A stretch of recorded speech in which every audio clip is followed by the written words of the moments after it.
Welcome everyone. We have a special Monday Majlis today.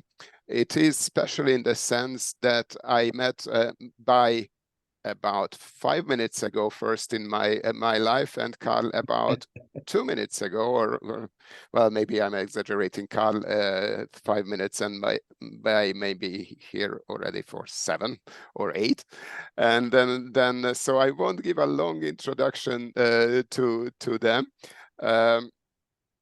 While I invited them when I saw the publication of this book, and it was easy to realize that it's a fantastic topic, a fantastic book by two extraordinary scholars on our field, so that we are up for a treat, and I just want to thank both of you, Carl and Mbaye, for coming and honoring us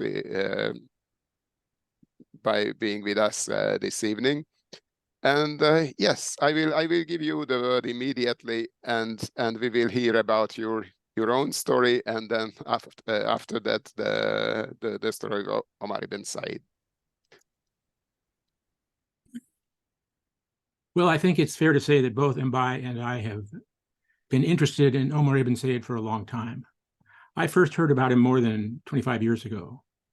And in fact, I made a trip to Davidson College in North Carolina just to see the Arabic Bible that had been procured for Omar. And I took some notes at the time, but I didn't really understand what was happening with that. But 4 years ago, I noticed that Davidson College had digitized the pages from that Bible that Omar had written on. And I looked at him closely, and I understood suddenly what was going on. And I said to myself, everybody has gotten this wrong. And Mbaye and I were teaching a course together at the time for the Middle East program at UNC and Duke. And we were having a great time together.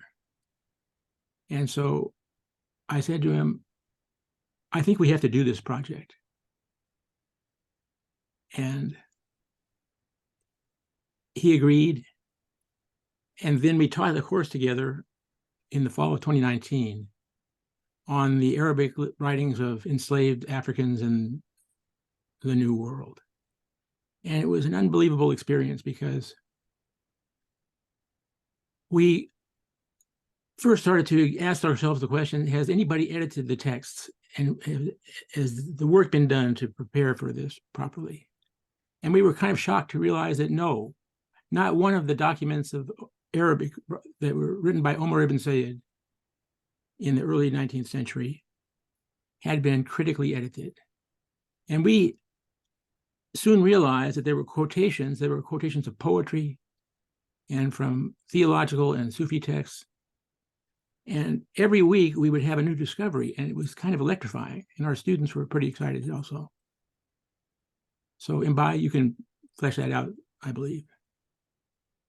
Well, Carl, I think they also wanted to hear about your personal journey a little bit. Oh,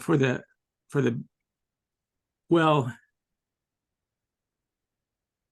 I guess I could say that I've been involved with Islamic studies for over 4 decades.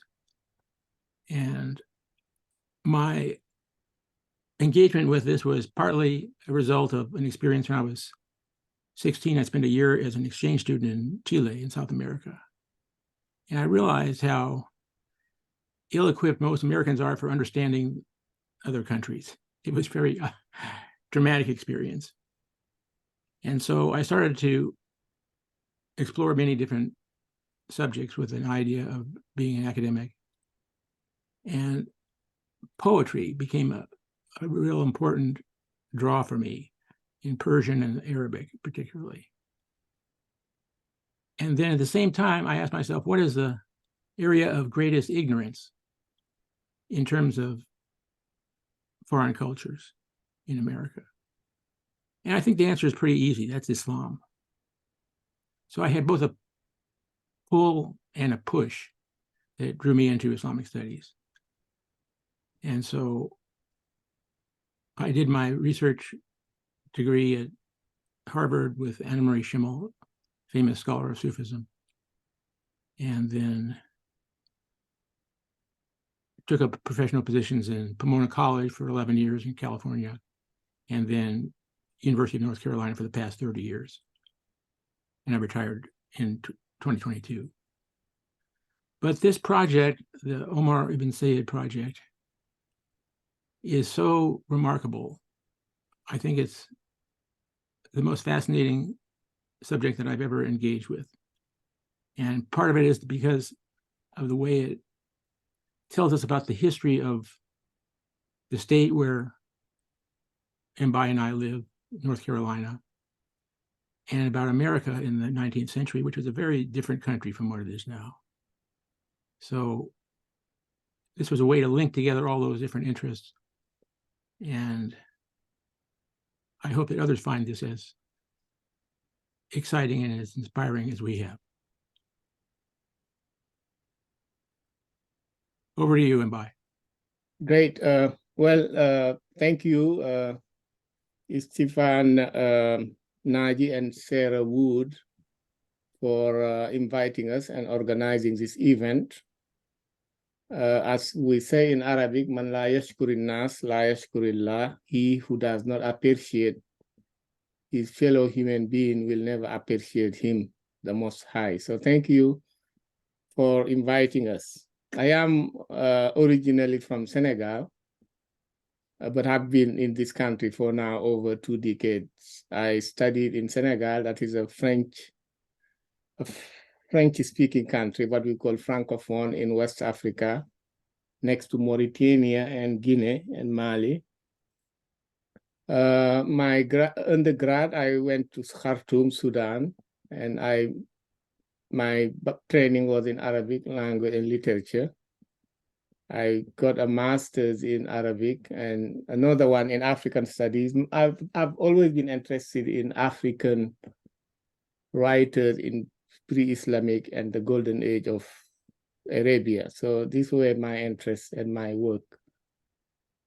And I started a doctoral dissertation on the same topic, but which I didn't finish. I came to the States and I was at Kent State. Those of you who are familiar with the States, Kent is in Ohio. So I started the Arabic program at Kent State for a couple of years and I left it. I moved to Cleveland State and directed the Arabic program for a few years. At the time, I also published a book on Muslims in America, Race, Politics, and Community Building. It was just a case study to look at how Islam reached the inner city of the American inner city, focusing on these great northern cities, Cleveland, Chicago, and so on. During that research, I got to know, that was published 2004, to discover Omar ibn Said. And at the time, an older colleague, Professor John Hanwick, was also working on an article on Omar, and he invited me to come. And I spent a few days at his house. He was at Northwestern University in Chicago. So that is my first real encounter with Omar ibn Said. So from Cleveland, and then I also got another master's degree in American history, and my focus was on Islam in America, and got a PhD from Cleveland, focusing on a political theory, really public administration theories, looking at how challenging it is for Muslim societies to adopt this Western conception of civil society, and how would that work in fostering democratic changes in few cases that I study. So that is basically, and then from Cleveland, I came to Duke as a visiting. And since then, that was 2006 actually, and I stay at Duke. At Duke, I direct the Arabic program. I became director of Duke in the Arab world in the last 14 years, basically taking undergraduate students to spend time in different Arabic-speaking countries, especially Morocco, Egypt, and sometimes Qatar used to be, and 2 months studying society, the intersectionality or intersection, if you will, between religion and society. So that is really my work. I'm interested in intersection between Islam, society, and just race in particular, and African culture in general. So going back, connecting to Carl's suggestion on our first interest on collaborating on Omar, that goes back to 2019, as he explained. And that was, as you know, in the US, there was just movement. That was the third wave of Black Lives Matter movement. And it was just everywhere. And Carl was very convincing that we really were co-teaching a course on Arabic of American slavery. And Omar was just central because there are other writers, enslaved Africans in America who wrote in Arabic. Omar is not the only one, but Omar stood out among this pool. And Carl convinced me that Omar really can tell us more, inform us about our current discourse on race and racism, because he was a victim and the witness of it in the 19th century. So we started it, and I'm glad we did. This took us about 4 years actually to just work on this book project. And we were lucky. I was lucky to get also during this time National Humanities Center's fellowship, so to really put time to work with Carl on this book. So here we are, and it is out. Came out in August and has been reviewed widely in popular media. Since then we've been traveling, talking about it, and we're delighted to be sharing some of this aspect of the research with you today. So I think, Carl, you may just start. And we take it from there, back and forth. So why don't you move to the first slide? So this is our outline. We have these topics we're going to investigate with you today. And let's go to the next slide. This is a quick summary of his particulars. We believe Omar was born about 1770 in what is now Senegal. He spent, according to his own words, 25 years studying in a theological academy in West Africa, or perhaps in more than one, in Futa Toro and Bundu. He was sold into slavery in 1807 and taken across the big ocean, as he calls it. And he was sold in Charleston. And after a couple of years, he ran away to Fayetteville, where he was thrown in jail and purchased by a man called General James Owen, who was a member of a very prominent, wealthy family in Bladen County, North Carolina. The so-called autobiography was written in 1831. And there are a lot of questions about this, including whether it is an autobiography in any real sense of the word. And we will address that. There were 4 translations that were made of it previously, as you can see, as early as 1848, and then 2 others early on, and the last one, 2011. But none of these is actually adequate because none of the translators understood what he was quoting. And so that's a big part of what he wrote. So the Owen family moved to Wilmington in 1837. And then in the Civil War, they moved back to the Fayetteville area, and Omar is buried in what was then the Owen family plot. And here is a copy of the declaration by North Carolina Governor Roy Cooper, who declared Omar ibn Said Day on 2019. And the actual Arabic text of the autobiography had disappeared in 1925. It was rediscovered by the family of a figure, Howland Wood, who had been taking care of it.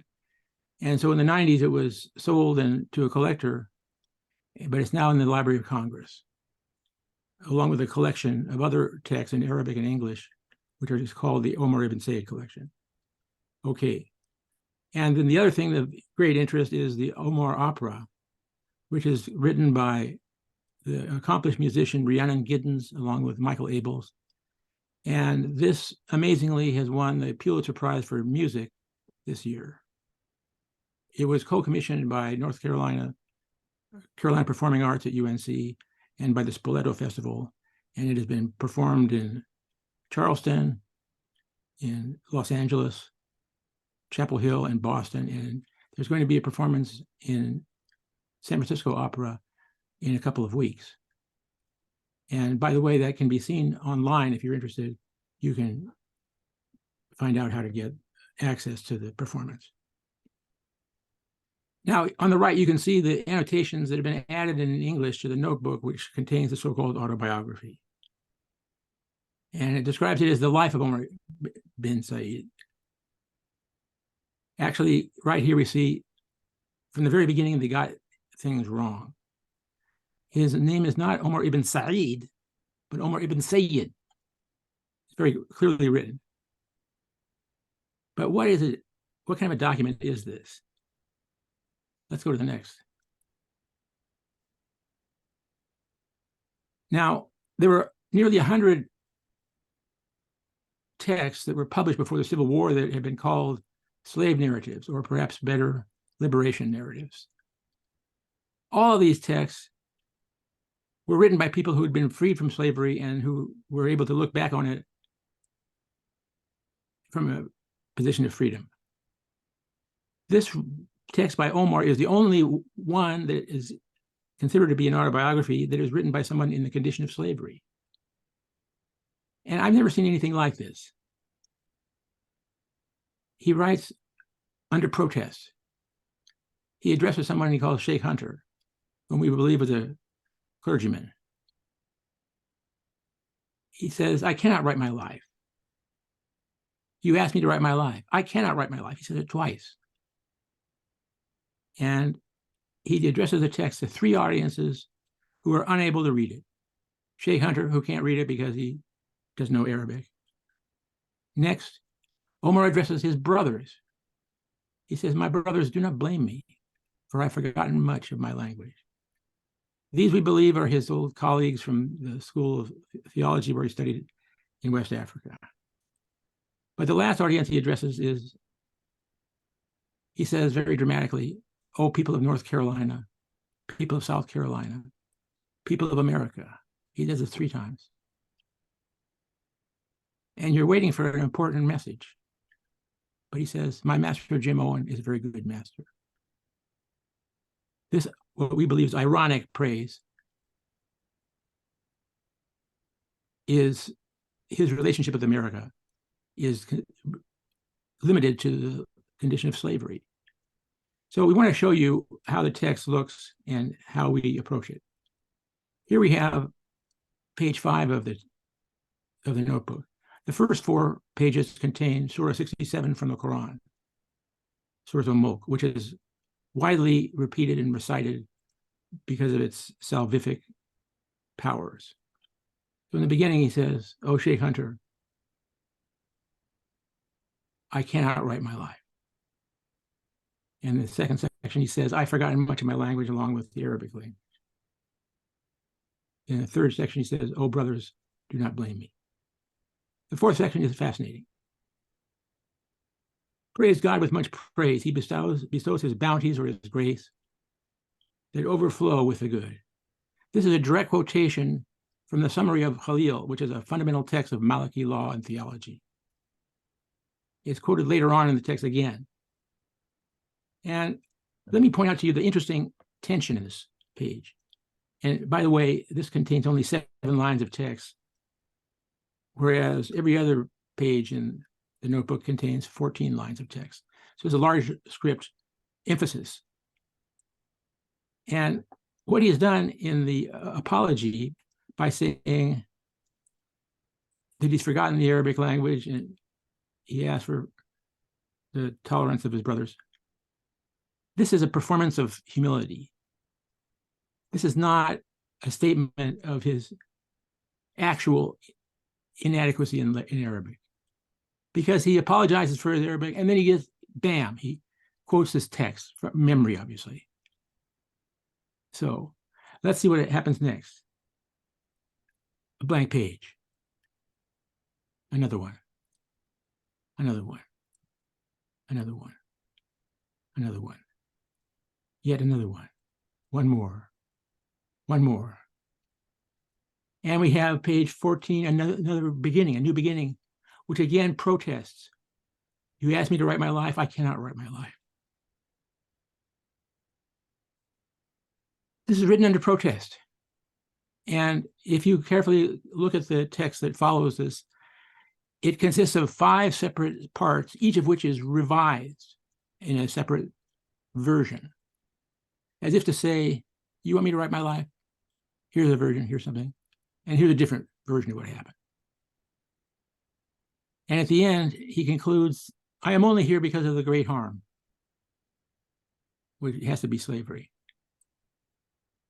So this is not an autobiography in any ordinary sense of the term. It has been viewed as a repository of facts about his life. That's not what it is. So this is the kind of analysis that we've been brought to this.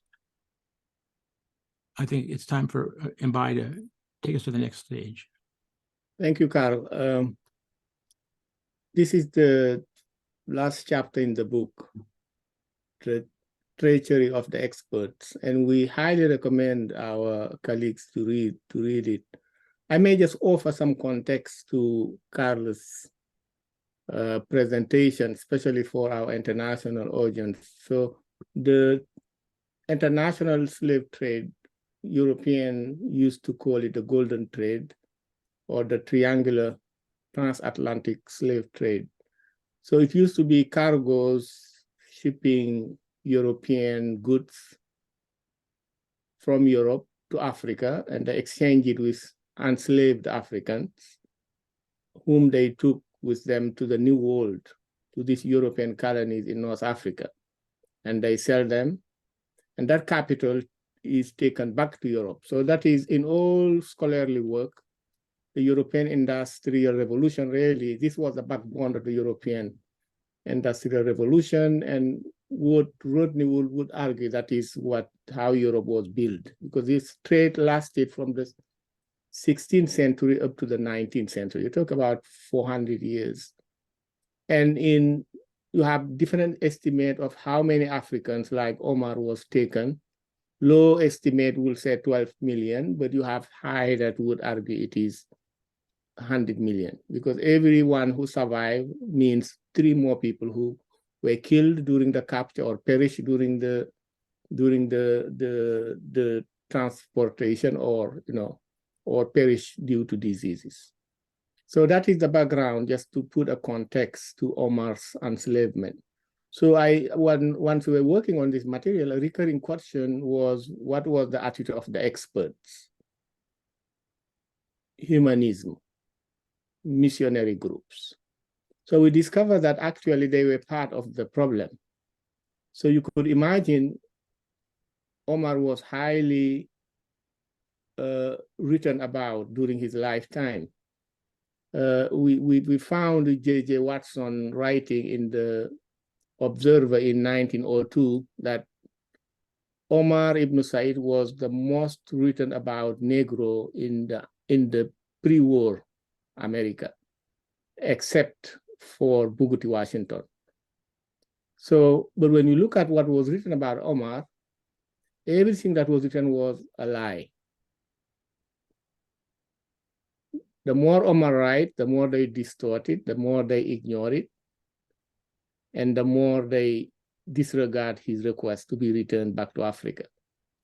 So this also required from us to just go do more individual case study of people around Omar and people who work on Omar's documents, or these intermediaries, whether they were scholars or missionaries.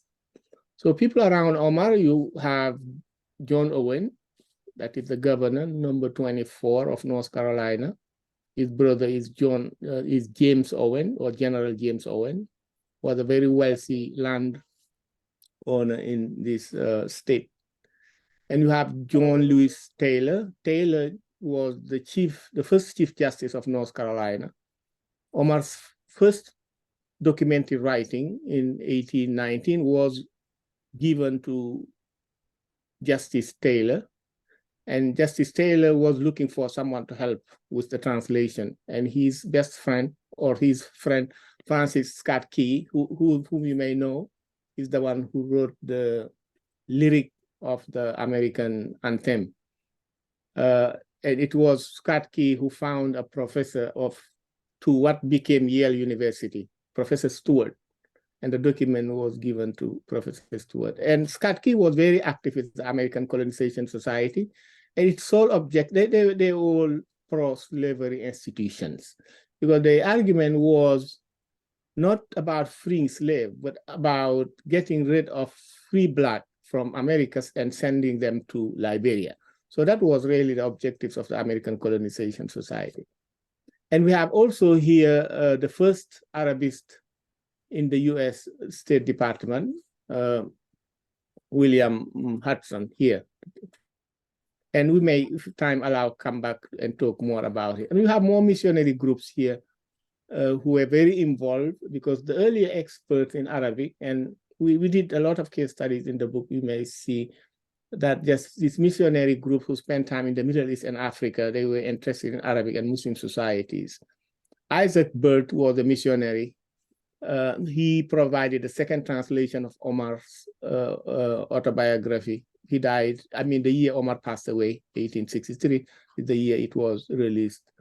And George Post was a very involved in Omar's life, and even after his passing, because he made a lot of claims that Omar wanted the Bible be translated into Arabic and sent back to his people in Futa. And he actually wrote a letter in the name of Omar that should go with that shipment. You have Thompson, who was a physician and a translator as well. And you have Alexander Cotter, and as Carl talks about, he's the first one to translate Omar's autobiography of 1831. We argue actually in the writing, this was not Omar's first autobiography, but he has an earlier autobiography that disappeared in the desk of many editors. And we found actually editors saying, oh, I got his writing 5 years ago, his autobiography, it is, left on my desk. And also you have here Theodore, who's very active, well-known with the American Colonization Society. And there is a whole name after him at Yale University. And actually, due to his effort, Omar's autobiography was saved, because he's the one who collected it and kept it. So many misrepresentations about Omar during his lifetime and after his passing. Among them is Omar was not really an African, and you actually have a common belief between the two wars, from World War I to World War II, that Omar was a Prince of Arabia. And you have Louis Timor, that is one of the most popular historians in North Carolina, writing an article that was republished many times, The Prince of Arabia, in which he claims Omar was not Black, was not African, and he introduced Christianity to the country of Arabia. So you also have common belief that Omar was happy to be a slave. This was actually very popular among white supremacist groups.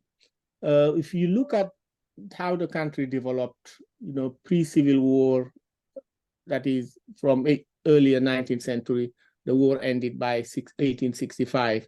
So you have the period of tension between the North and the South. And then you move to the end of the year, that is the rebirth of white supremacist groups, because people who wanted to sustain the slavery system, the American, what they call peculiar institution, they lost the war, but 30 years later, they came back to power, to position of power in southern states. What they did was to remake the notion of slavery in the US. We found tremendous interest among them in Omar ibn Said.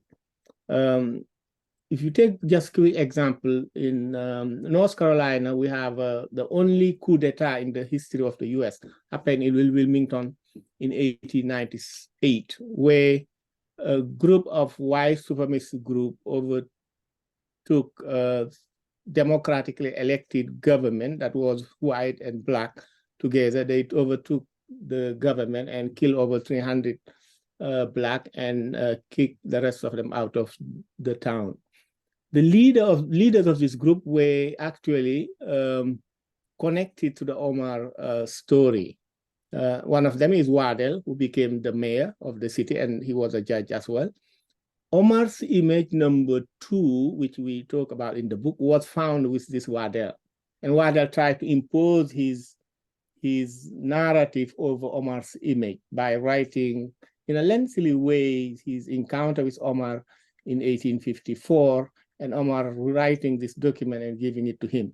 But what is the irony in this is Waddell got this paper from Omar around in 1850s, but he's only been interested in translating it in 1902. So that is extremely very, very telling, because here you have a document in Arabic given to a white supremacist leader, but because the rebirth of white supremacists and their interest was to stifle any interest in Black legacy or Black heritage or Black intellectual life, one of the key demands was to distort the history surrounding slavery. And Omar was one of the victims. And also in the same, you have John Ford. John Ford is a very interesting story because he also talked about Omar rejecting Islam and accepting Christianity. This has to do because of the goodness of the Southern slavery. John Frederick Ford was a physician and a planter. Planter often means in America trader, as a slave. Neighbor of the Owens in Bladen County. So he wrote a book in 1875 about West Africa and America, in which he talks about the need to take free Black back to Liberia, because that may improve relations between America and Africa. He's republished a new edition of the book 2 years later in 1877, and the third edition in 1904. In the third edition, he added a new section about Omar ibn Said. It is called An African Prince in the Southern Home. Basically, the argument he's making in this section is slavery was not an American discovery or invention. It was the Europeans, and American slavery was much better, superior. And number 2, slaves were extremely happy in American plantations, and that is why actually some of them accepted Islam, left the previous religion such as Islam, Muhammadan as they call it, to accept Christianity. And Omar is a case in point. And number 3, he focused, there is an obsession with the Omar's regal bearing, the appearance of Omar. His hands are small. He's not very, very, very, very, very heavy. He talks slowly. He likes to listen more than to talk, and so on. So the whole third point argument was that, Omar was an outlier. He was someone of royal background, not a typical African. So you have all these things, and Carol can talk later about how more of Omar's being accepting Christianity, and the Quran, which they always see as a book of no literary sense or value. And Omar refused to return to Africa, which has no really solid foundation, except a missionary leader by the name of John Wilson wrote a book in 1855, which he calls, West Africa, its history and prospect, and so on. In that book, there is a paragraph in which he talks about the Fulbe. The Fulbe, Omar is from Futa Toro. So the Fulbe in West Africa are from 3 regions. They're either from Futa Toro or Futa Jalon, which is in Guinea, or from a part of Mali, but in Hamdallah. But so those in Hamdallah, also some of them came to Futa Toro and went to Bundu. And in late years, some of them moved to northern Nigeria. So you have what we call House of Fulani. So you have these 5 really settlements in West Africa where you have a large community of Fulbes. So in this book, he's arguing that the Fulbe are the only African who never participate in the Atlantic slave trade, because they don't sell slaves, except one time when they sold one of their sons, that is Uncle Moro. He's talking about Omar, and he's right here in North Carolina, and he was given the freedom to go back, and he never wanted to do. No supportive evidence. It was just like that, and all popular medias in the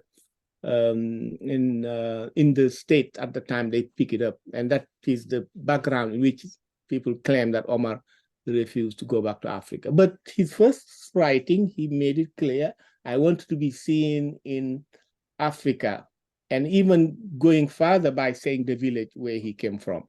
And there is also, you'll find, reluctant to speak about his life, which was interpreted as having committed a crime, which is just a misunderstanding of culture, because where Omar came from, once you were a scholar, a Marabu, you were expected to speak less.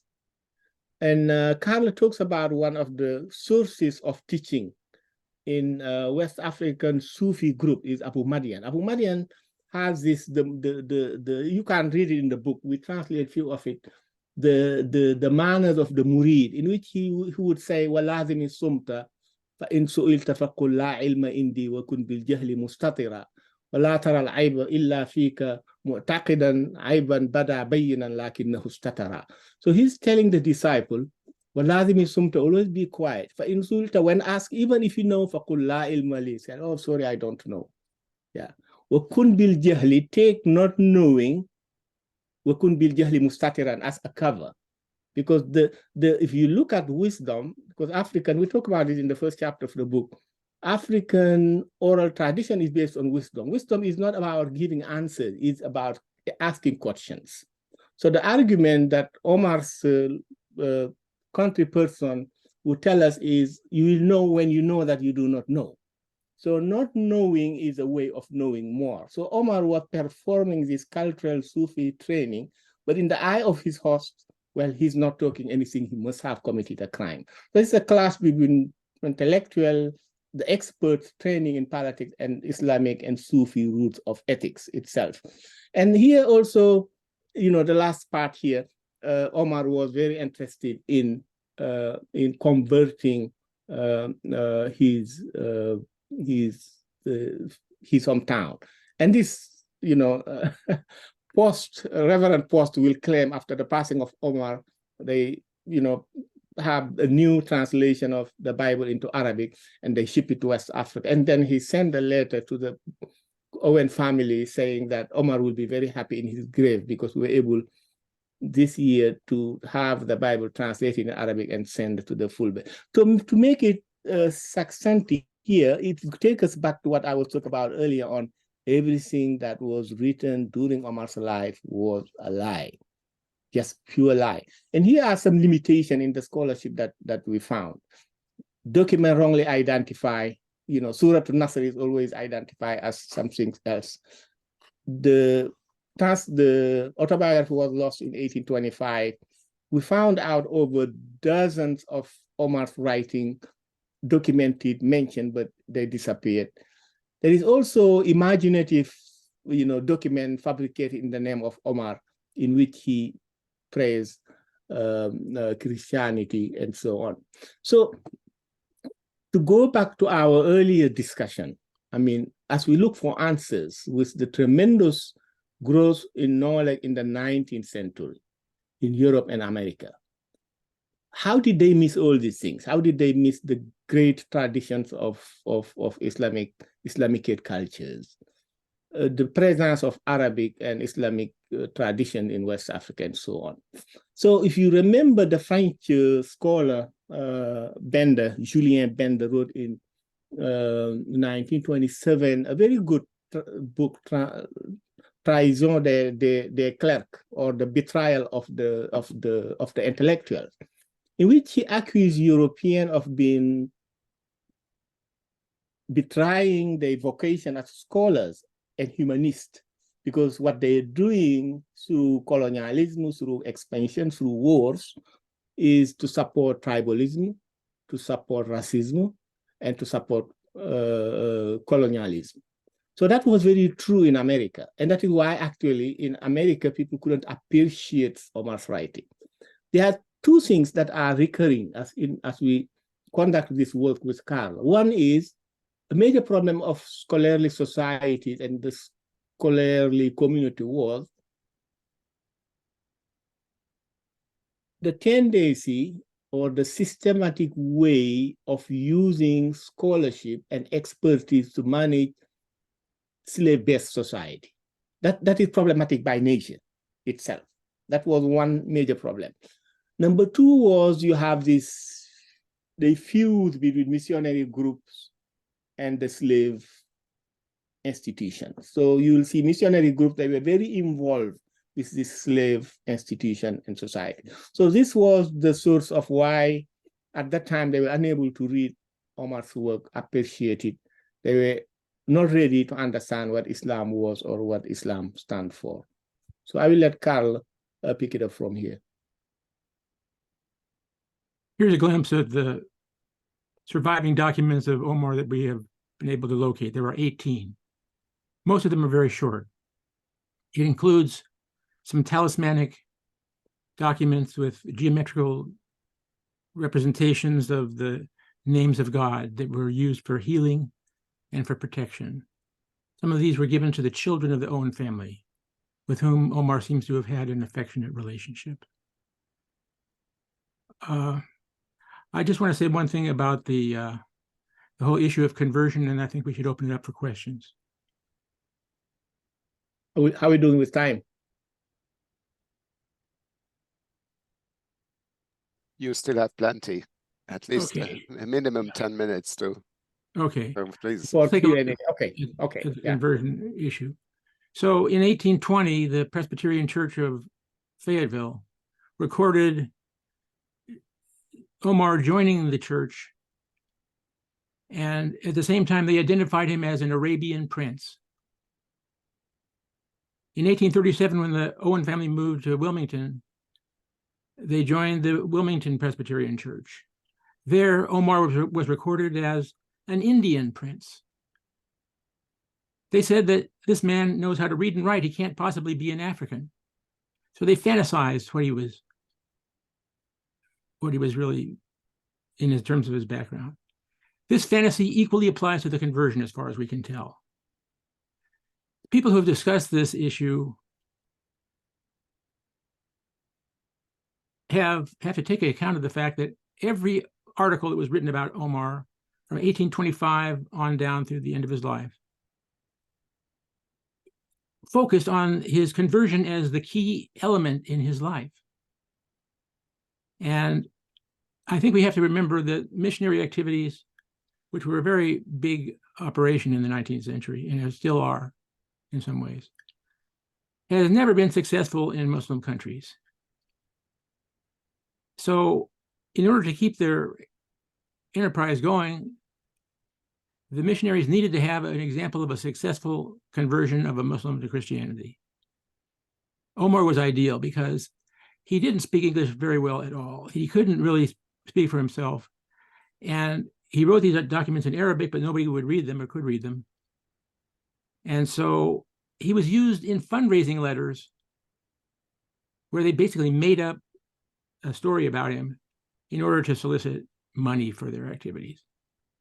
Now, if we look at the 18 surviving documents, we've compared them very closely with one another. He quotes sections from 26 passages in the Quran, some of them lengthy. From the Bible, as I mentioned earlier on, it was the Bible notations that, in a way, got us started again on this 4 years ago.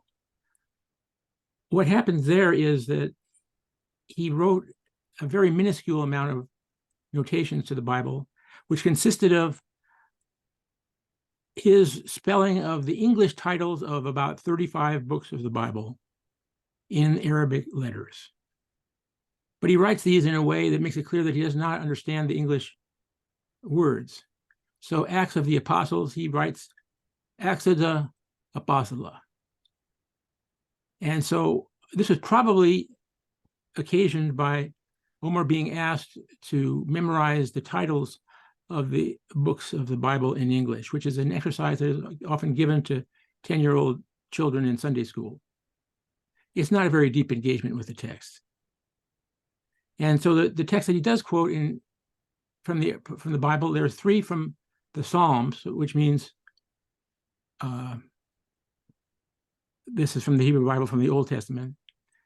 And from the New Testament, there's the Lord's Prayer, and there's a line from Romans and a line from the Gospel of John. Mostly what happened was he was asked to perform this exotic knowledge of Arabic as a kind of parlor trick for visiting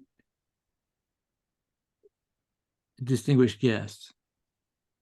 And so when they asked him to write the 23rd Psalm in Arabic, it was exotic because it was in a language they didn't understand, but it wasn't threatening because it was supposedly their book, the Bible. But as Mbaye pointed out, we have one document, which is in the top, second from the right, which is labeled as the Lord's Prayer in Arabic, but is a chapter from the Quran. So, and throughout his life, whenever he was writing these texts, including the biblical texts, he begins by saying Bismillah ar-Rahman ar-Rahim and blessings on the Prophet Muhammad. This is all the way up through his 80s. So the other thing is that when he discusses the Bible, he quotes these texts on Islamic theology, which describe the unrestricted grace of God. So we describe Omar in the 4th chapter as a Muslim in church. It was not a big deal for him to go to church with the Owens. He was in the same pew with them. But his writing practices remained Islamic until the very end. So here's the technical side. We have been preparing critical editions of all these texts that are now available at a website at the University of Maryland, the Open Islamic Text Initiative. This is something that I think many people on this Zoom will be interested in. And we started out with this particular software. We're moving on to another one. But this allows us to get this kind of output, which gives you a corrected text with the diplomatic text in the footnotes. And here's another website which we set up, which has the Arabic plus the English translation. We got the University of North Carolina Press to agree to that. And so we have all the documents available. We'll be adding more from other writers of Arabic in the Americas. And if anybody is interested in working with us on this, we would be happy to hear from them. Here's the book. We really had a terrific time writing this. I hope this raises some interesting questions, and we'll be happy to attend to those now. Well, thank you very much, Carl. Thank you, Mbaye. I also want to thank Mbaye for asking Carl to speak about himself a bit, in spite of the Sufi modesty, and yeah, I wouldn't have that to insist on it, but you did for us, and so we learned something about how legend came into being, and also, well, it was fascinating for me that what Carl said. Then this is the most interesting project so far, and it's just remarkable, isn't it, that after 40 years of stellar scholarship, one finds a project what one considers the most interesting. So that's, yes. Well, thank you very much again, and then I will close the recording, and we will pass to the questions, and I'm sure there will be many of them.